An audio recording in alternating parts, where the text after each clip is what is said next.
નમસ્કાર મિત્રો, પુષ્પદત્ત ચેનલની અંદર આપનું હાર્દિક સ્વાગત છે। હું છું કેવિન દવે। ની આસપાસ બનતી સામાજિક તેમજ ધાર્મિક ઘટનાઓને નિહાળવા માટે અમારી પુષ્પદત્ત ચેનલને લાઇક કરો, શેર કરો અને સબસ્ક્રાઇબ કરો।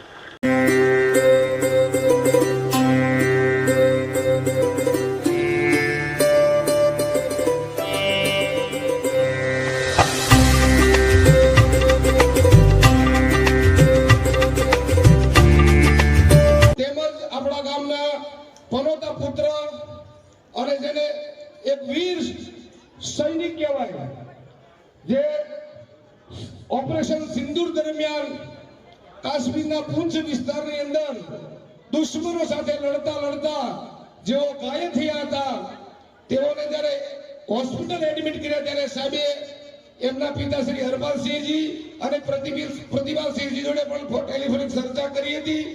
ત્યારે સાહેબે એવું કીધેલું કે આ નોગણદર ગામનું નૂર, નોગણદર ગામનું ગૌરવ એવા પ્રતિભાસિંહનું સન્માન મારે પણ કરવું છે।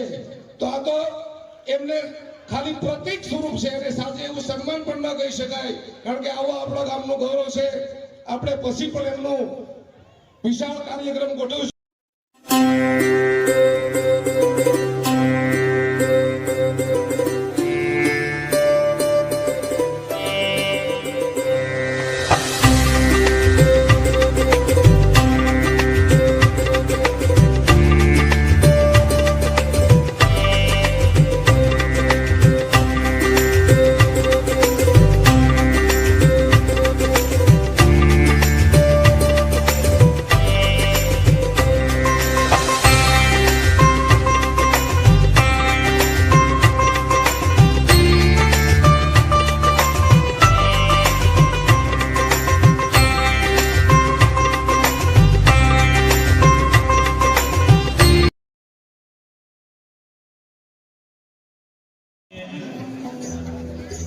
વૃક્ષારોપણના કાર્યક્રમ પ્રસંગે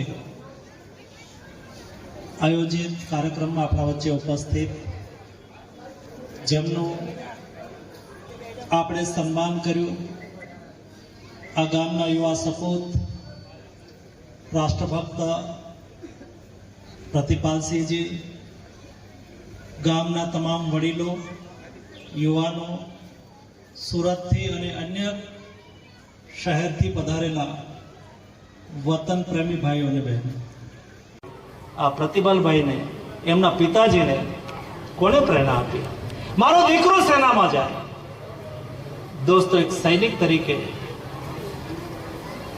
દેશના યુવાન તરીકે એ સેનાની અંદર પોતાના કર્તવ્યનું નિર્વહન કરી રહ્યા છે। કદાચ એ પગાર આવે એટલી સેલેરી તો કોઈ પણ જગ્યાએ મળી જાય, એવું જરૂરી નથી કે સેનામાં જાય તો જ એને સેલેરી મળે। એ કોઈ સેલેરી માટે નથી ગયા, પરંતુ પોતાના દેશ પ્રત્યે પોતાનું કર્તવ્યનું નિર્વહન કરવા માટે ગયા છે। આપણો નોંગણવદરનો એક યુવાન સેનામાં છે અને પૂંછ સરહદે મુઠભેડ દરમિયાન એમને ઈજા થઈ છે અને હોસ્પિટલની અંદર દાખલ છે।